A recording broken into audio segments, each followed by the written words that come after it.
We've now discussed vertical ventilation, size up, whether a fire is vent or fuel limited, and if the contents are involved or the structure is involved, as well as the basics of flow paths, bidirectional and unidirectional flow paths. If there's two things to take away from this whole series, it should be apply water early to cool the fire and limit the oxygen you give it. In this section, we'll look at tactics in detail. You may have already heard of the SLICE RS initial attack model. Let's watch this short clip that introduces it. If we keep in mind what we just discussed for size up, fire behavior, and flow paths, this model should start to make a lot of sense. The concept adopted by Hanover Fire and EMS incorporates 7 steps, 5 that are intended to occur in a sequential manner, and 2 that may occur at any point in the operations.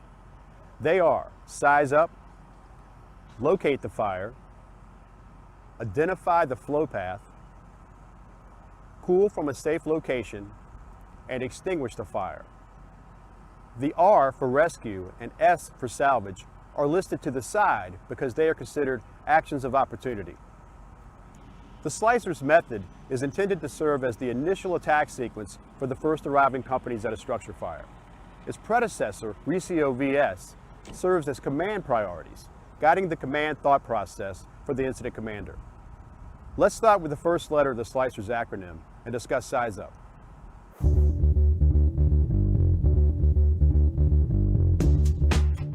We have become fairly familiar with size-up concepts over the years, and those same themes continue here.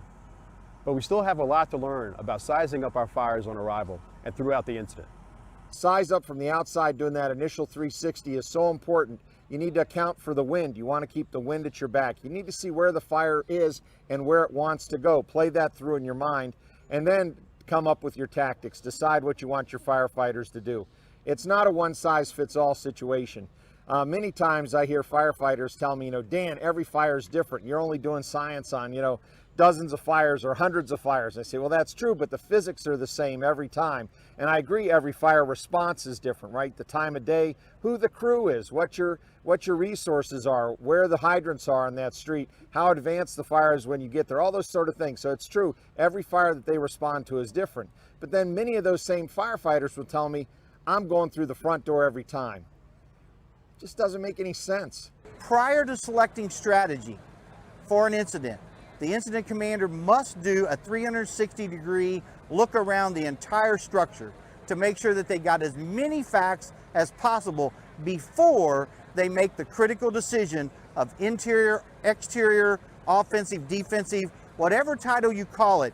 That 360-degree size up is a critical component to that decision-making process.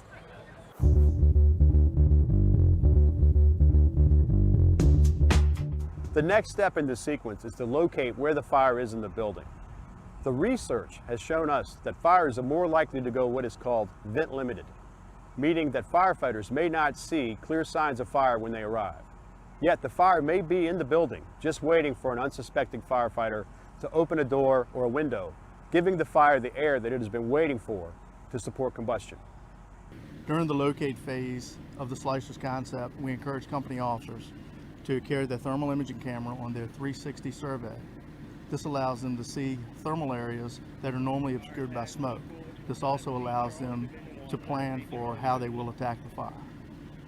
So during the locate the fire step, our goal is to determine where the fire is inside the building, using all of the tools at our disposal. We need to make an assessment of the fire conditions, looking for signs of elevated temperatures in the building, reading smoke conditions, and looking for signs of high pressure. If the signs of a working fire are present, proceed to the next step.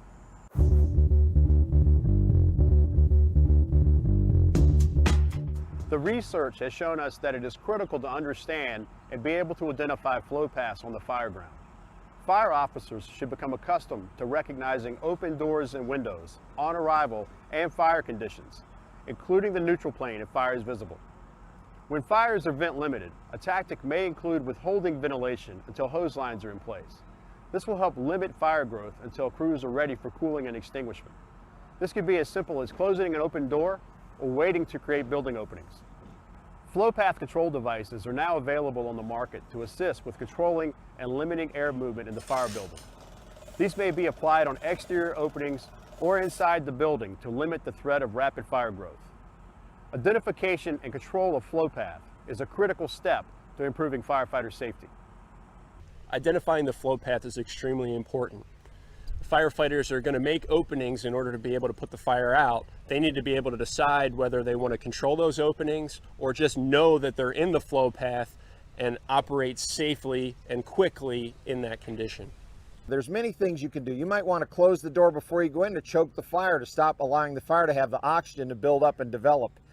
You may want to use door control when you send a search crew in or the hose crew in, keeping somebody at the door to do, number one, accountability, sound the exit for them, and limit the air so it slows down the fire development if you have to go in that way.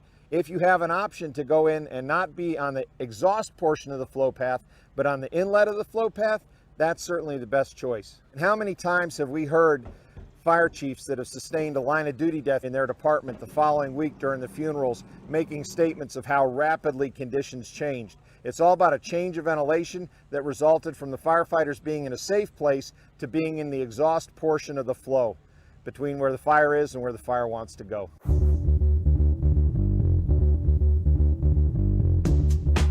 Once the fire has been located in the building and the flow path has been managed, the next step is to cool the superheated compartments and reduce the thermal threat to firefighters via flashover. Using the information gained during size up and to locate the fire step, the company officer determines the best place to cool the fire in a manner that is safe for their crew. This is entirely dependent on the building construction and the fire conditions at that time. There's no such thing as always attack the fire from the outside or the inside. It's the decision that the company officer makes based on the conditions. We have found that in most residential settings, we've been able to apply a fairly direct attack from the exterior. In a few rare occasions, we've been unable to hit hallways or closets, but for the most part, we're able to cool that superheated compartment, allowing our firefighters to get inside.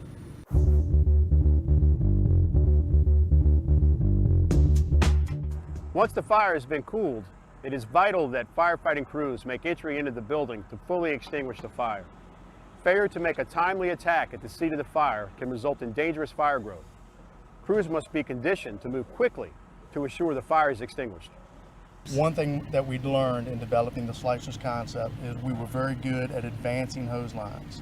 We lacked a little efficiency in removing hose lines or backing them and carrying them in a different direction. Therefore, on the drill ground, we drop the initial hose line. The pump operator has a backup line set for us to enter and continue our firefighting efforts. During the extinguishment phase, crews enter the building and resume what could be considered as traditional tactical operations. The fire must be completely extinguished and the building overhauled to assure no rekindles. Additionally, primary and secondary searches should be conducted as normal to ensure no one is in the building. This completes the sequential process of the slicers concept and leads us to the actions of opportunity, rescue and salvage. These may occur at any point during the incident, depending on the situation. Rescue remains the highest priority of the fire department when operating at a structure fire.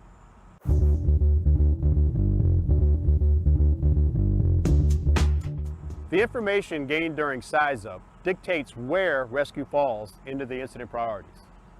When we arrive on the scene and have confirmed entrapment, we will obviously make rescue our highest priority. However, when we arrive in a residential setting and we're met by the occupants who can confirm that their entire family and their pets are accounted for, we move rescue to a lower priority. This gives us the ability, as we always would, to conduct our primary and secondary search, but only after the thermal threat has been reduced. The challenge for departments operating with limited staffing is when 3 firefighters arrive with active fire and a known rescue situation.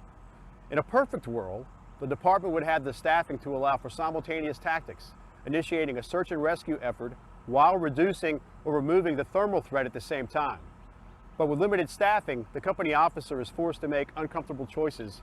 Which tactic is a priority? To protect the occupants, removing them from the structure, or knocking down the fire threat to remove the hazard? With limited staffing, we've learned to adjust. We have the pump operator do what he can to reduce the thermal threat, while the officer and the firefighter work to remove trapped occupants based on a vent enter isolate search technique. The fire service has become familiar with the concept of vent enter search. Given the lessons learned through the fire dynamics research, we've learned the importance of using a closed door to prohibit flow paths and controlling fire growth. To reinforce that lesson, Isolate has been added to the Vent Enter Search concept to create the VEIS method. It is important to train firefighters to close the door when searching a room to ensure a flow path is not created during the search process. We take the information gathered throughout our scene size up and from occupants at the fire to determine the most likely location where occupants may be trapped. We then rapidly enter that space, close the door in an effort to control the fire flow path. During a VEIS operation, isolating that flow path is extremely important because the moment that door gets controlled, it will immediately improve conditions in the room where you're searching and going to potentially find a victim. Another place where door control is extremely important is in the case of vent, enter, isolate, and search. You don't want to change the ventilation condition until you're ready to make entry to the room. So the idea of taking the ladder and breaking the window before you climb up to the top of the ladder is not a good idea. You want to foot the ladder, get it to the sill, go up, decide if you still want to make entry to the room, look at conditions in the room, take that window, and then immediately go to get the door closed if the door's not closed already. Otherwise, you're putting yourself and the victim in that exhaust portion of the flow path, and conditions, tenable conditions, are going to deteriorate very rapidly in terms of toxic gases and increased heat levels in that room. And so it's very critical that when you make that entry, you use that door to cut off the flow path. And you can cut off the flow path with the door at either an inlet or an outlet. Either end, you can stop it up.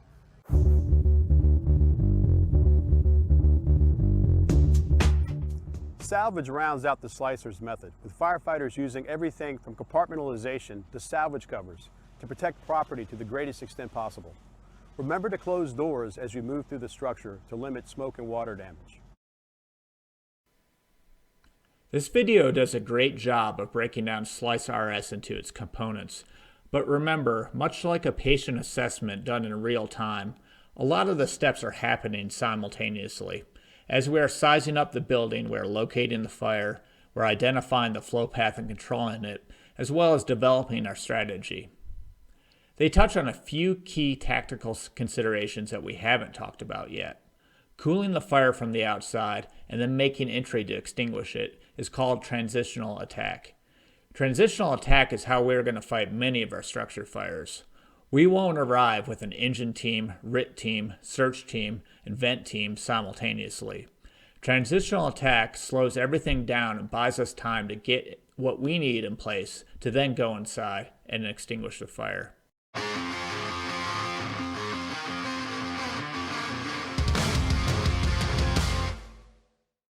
When there's fire venting from the A side near the entry door with no other openings on the structure, it's easy to determine the location of the fire. In this scenario, a transitional attack may be the most effective way to knock back, confine, and suppress the fire. In this scenario, the fire is venting from the side A window near the door. No other vents are open, and the neutral plane is above the sill of the window. The lack of additional vents and neutral plane position indicate the seat of the fire is located in that compartment. When a transitional attack is chosen, the most effective method of initial water application to coat the most surfaces, thus providing the most cooling, is as steep of an angle as possible off the ceiling. Keep the nozzle as steady as possible. The nozzle firefighter should be constantly evaluating the effectiveness of water application, looking for indications that it's having an effect. The flames in the gas layer should begin to extinguish within seconds. If no effect is noted, the nozzle should be directed in a different location, or possibly off the top of the window to coat surfaces. Once the gases have been cooled enough to no longer have fire venting out the window, the nozzle can be shut down to evaluate those conditions. There is no specific time limit or suggested flow time, as the time required for cooling should be based on conditions. If the water application is no longer showing signs of effective cooling, the application angle should be adjusted. Once the gases have been cooled and the nozzle shut down, the nozzle firefighter should apply water to any visible flame in the compartment. If visibility is limited, a half bale or narrow fog should be applied through the window in a wide O pattern to coat the most surfaces. Care should be taken to limit air entrainment by ensuring the nozzle is placed inside the window. If the suppression crew cannot apply water directly due to an obstruction near the opening or the elevation of the window, such as a second floor fire, or if the tactic is ineffective, they should rapidly transition to the interior once the gases are cooled. While relocating the line to the front door, the crew should pay attention to the conditions at the front door, evaluating for the conditions which indicate transitional attack was not effective. Consideration should be given to the line used for final interior suppression. The crew should utilize the most rapid method of transitioning. In some instances, this will be by relocating the initial attack line to the interior, and in others, it may be deploying an additional line for interior suppression. If more than one crew is available, consideration should be given to conducting simultaneous exterior application and interior advancement.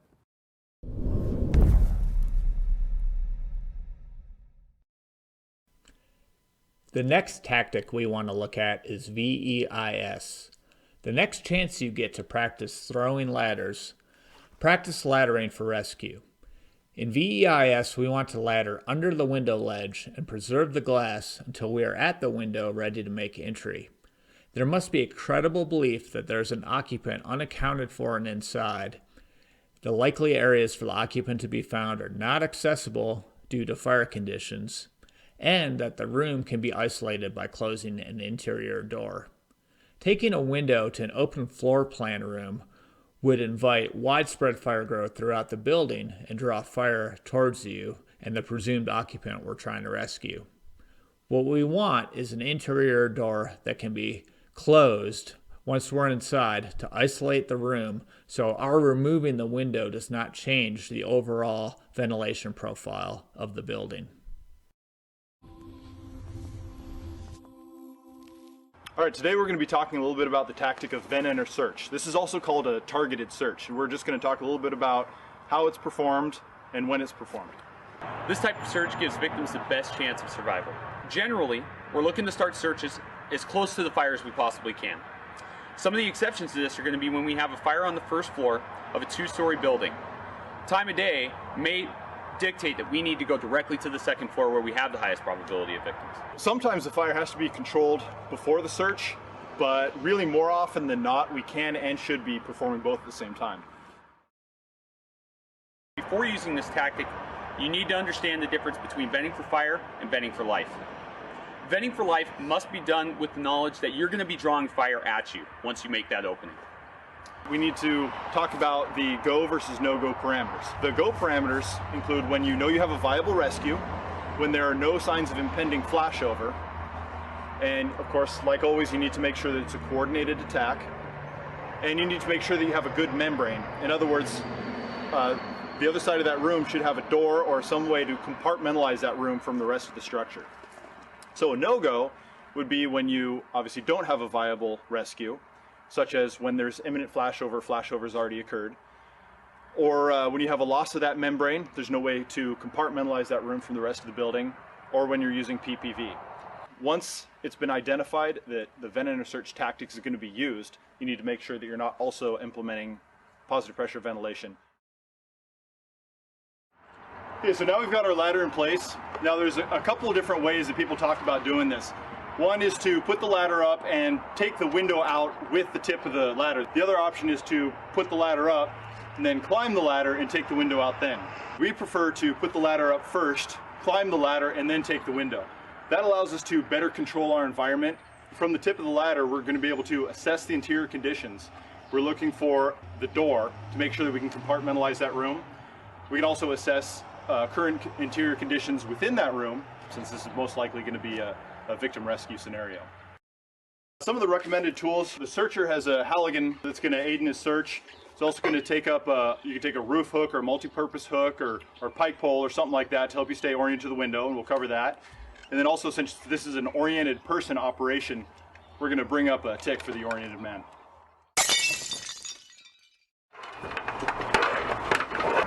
Getting ready to use my tool. Take the head of the tool, plant it firmly against one of the rungs. Now we've got a nice solid pivot point to work with. Come forward, strike the window. Now I can come around, clear the window out, take out any sash that may be in there. So now we've taken the sash and we want to be sure to let this room breathe. If it decides to immediately flash, it's important that we know that before we commit ourselves in. I'm looking to see how the conditions are changing. Do I have good lift? Is it starting to really chug out at me? Now the searcher is going to make his entry, and he's going to be continuously assessing conditions as he comes through the window. keeping in mind that his door is most likely going to be directly across from his entrance window. The first thing the searcher is going to do is gently sweep below the windowsill to search for any potential victims. If there's no victims, he's free to sound the floor with the head of the tool to make sure that he has a stable structure. Now, this is the head first method, which many folks prefer. It allows you to stay low and begin your search a little bit quicker. Alternatively, you can use the straddle method. This is where you throw one leg over the sill and brace yourself up with your arm. As before, you need to sweep and sound the floor. Which method you use is really just a matter of personal preference.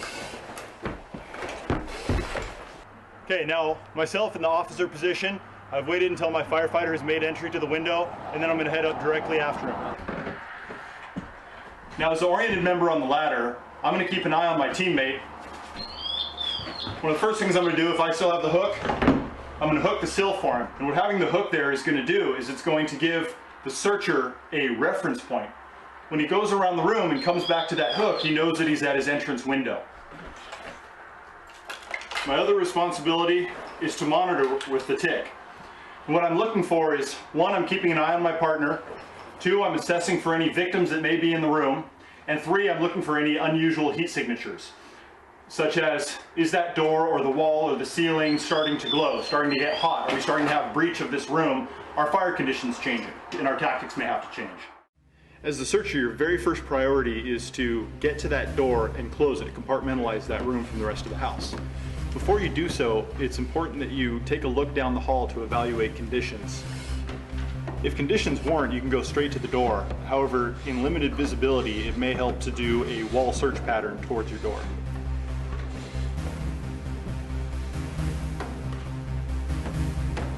If upon entering the room the door is already closed, you still need to open it and take a look outside.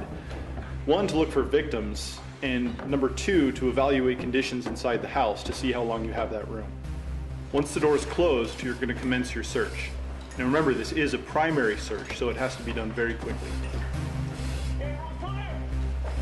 If you do find a victim, alert your partner and remove your victim through the window. If you come upon a victim right away, your priority is still to get to that door to compartmentalize that room for the safety of you and your victim. To stay oriented to your search point, a good tip is to bury the pike or Halligan into the wall. That way, once the victim's removed and you resume your search, you can move very quickly up to the point where you left off, and then resume a more thorough search at that point onward. Vent under search is also a great tactic to be used from porch tops. The benefit of this is you can reach multiple windows using just one ladder, which will free up other ladders for other uses. When venting multiple windows, if possible, try and start with the downwind windows first, working your way upwards.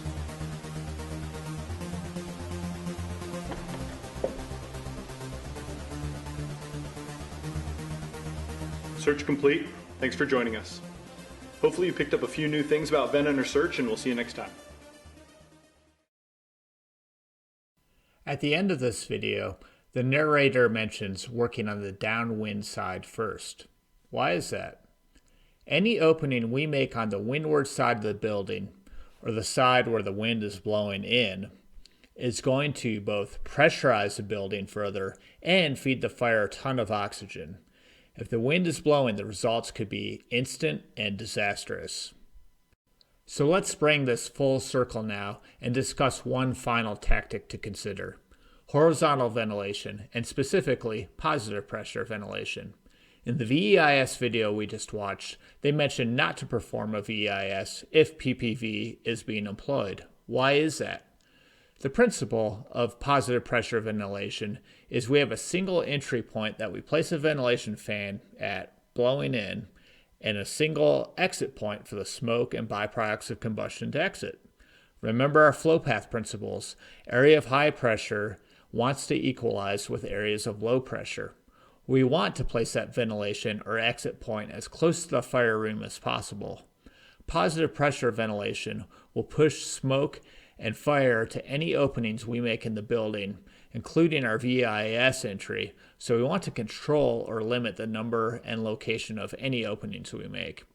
If positive pressure is used before the fire is extinguished, it will accelerate fire growth. If we have extinguishment, however, PPV can be safe to use, with the understanding that we still need charged hand lines inside to suppress any fire that does rekindle.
This series only scratches the surface on this topic.